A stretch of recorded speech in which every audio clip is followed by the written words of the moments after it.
Биыл халқымыз үшін айрықша маңызды жыл болды. Қазақстан дамудың жаңа дәуіріне қадам басты. Біз түбегейлі бетбұрысқа жол ашқан ауқымды өзгерістер жасадық.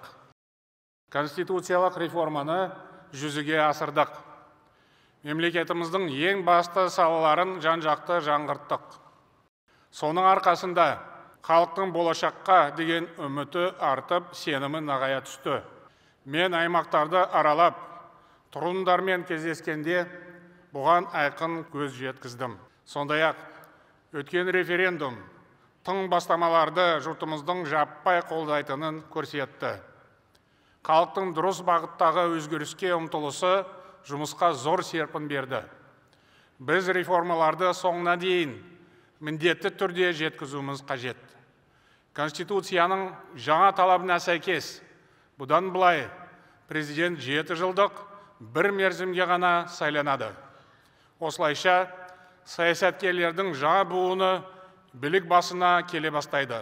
Мен осы шешімнің дұрыс болғанына кәміл сенемін.